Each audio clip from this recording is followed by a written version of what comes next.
Hello, welcome to our channel sports gossip. প্রথমেই বলে রাখি, বিগ বটার গাভাস্কর ট্রফি শেষ এবং চ্যাম্পিয়ন্স ট্রফির মহড়া ইতিমধ্যেই শুরু হয়ে গেছে এবং 13ই জানুয়ারির মধ্যে দিয়ে দিতে বলেছে যে চ্যাম্পিয়ন্স ট্রফির যে টিম ঘোষণা সেটা করে দিতে বলেছে। মানে মোটামুটি আর 6-7 দিন টাইম আছে, তার মধ্যে ঘোষণা করতে হবে এবং ফেব্রুয়ারি মাসের 12 তারিখ পর্যন্ত টাইম আছে যে টিম চেঞ্জ করার ব্যাপারে। যদি কোনো কেউ পরিবর্তন করে বা কেউ চোট আঘাত পায় তখন চেঞ্জ করতে পারবে। প্রথমেই বলে রাখি, অস্ট্রেলিয়াকে যে বর্ডার গাভাস্কর ট্রফি জিতেছে তাতে তাদের কোনো প্রশংসাই যোগ্য নয়।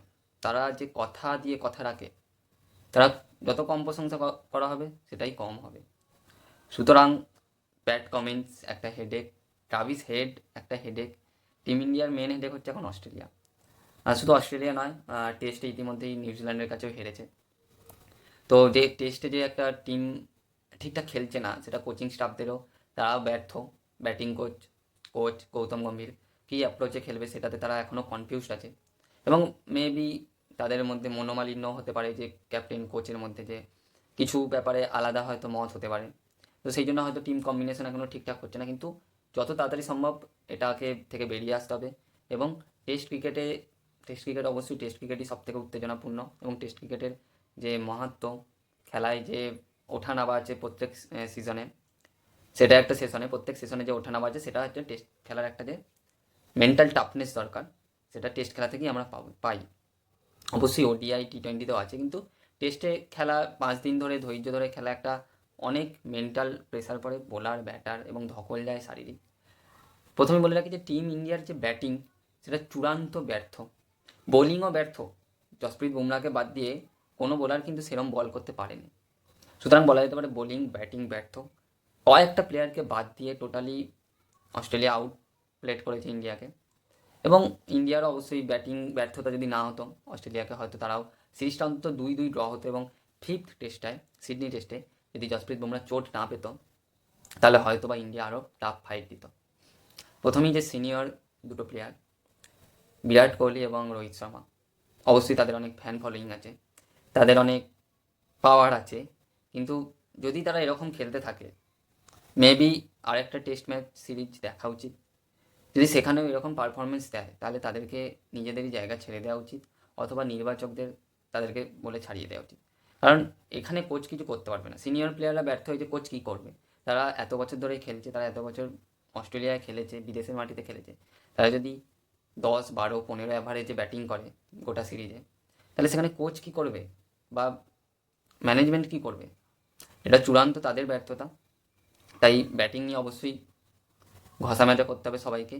এবং যে নাম নয়, কোন প্লেয়ার সুইটেবল হবে, কোন প্লেয়ারের ফর্ম ভালো আছে, কোন প্লেয়ার বেশি কমিটমেন্ট দেখাচ্ছে, সেই দিকেই যাওয়া উচিত অস্ট্রেলিয়ার মতো।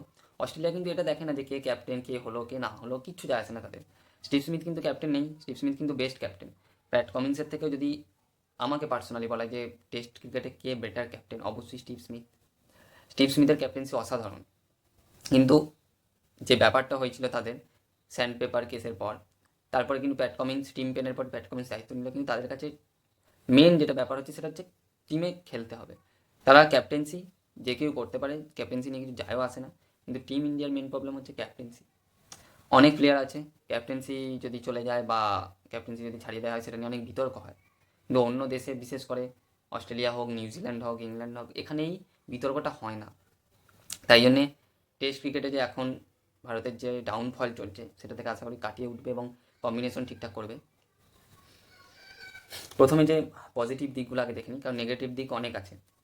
পজিটিভ হচ্ছে যে যশস্বী জয়সওয়াল প্রথমবার ট্যুরে এসছে, অল্প বয়স, এবং যশস্বী জয়সওয়ালকে অবশ্যই শুভমান গিলের বদলে যশস্বী জয়সওয়ালকেই নিয়ে যাওয়া উচিত ওয়ার্ল্ড কাপ নয়, চ্যাম্পিয়ন্স ট্রফিতে, যে ফেব্রুয়ারি মাসে যে চ্যাম্পিয়ন্স ট্রফি আছে সেখানে অবশ্যই জয়সওয়ালকে নিয়ে যাওয়া উচিত।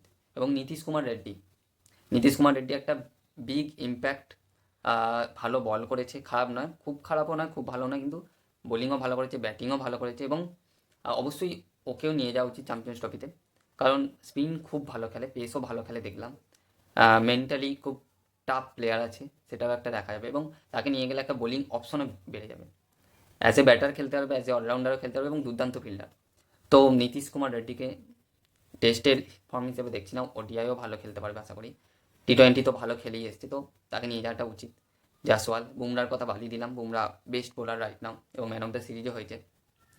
3-1 সিরিজ হারার পর ম্যান অফ দ্য সিরিজ হয়েছে, মানে কতটা ডমিনেট করেছে ব্যাটারদের উপর সেটা হচ্ছে বুমরার পরিসংখ্যান দেখলেই বোঝা যাবে, এবং আশা করি সবাই দেখেছে পরিসংখ্যান। 32 উইকেট, 5 ম্যাচ, এবং শেষ ইনিংসে বল করতে পারেনি।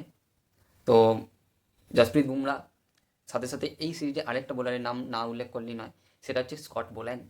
স্কট বোল্যান্ড অনবদ্য বোলিং এবং অনবদ্য লাইন লেন্থ এবং খুবই আন্ডার রেটেড বোলার, এবং ভুল টাইমে জন্মেছে, যেটা হচ্ছে একটা অস্ট্রেলিয়া ক্রিকেটের জন্য খারাপ, বোল্যান্ডের জন্যও খারাপ গেছে। কিন্তু যেখানেই সুযোগ পেয়েছে সেখানেই উইকেট পেয়েছে, এবং লাস্ট টেস্টে তো একাই ভারতের ব্যাটিংকে ধ্বংস করেছে।